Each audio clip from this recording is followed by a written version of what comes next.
Hey do-it-yourselfers, this is Troy with the Ford F150 5.4 liter changing a temperature sensor. Looks like this. It actually goes in this way, and it is a head temperature sensor, not the coolant temperature sensor. So there are two of them. There's also a switch sensor, but that's for your heat control and thermostat for your heater blower and everything like that. But this is it wears out, and this is a 2003, so it's time to put a new one in.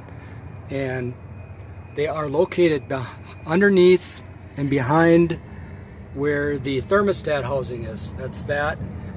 It would look like this piece right here, but you go underneath it and you can see,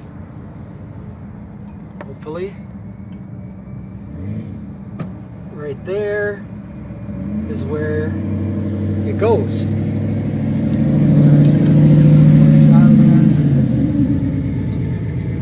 It's right in the engine head, right there.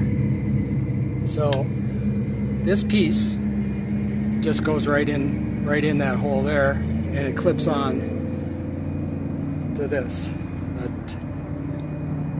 That piece there.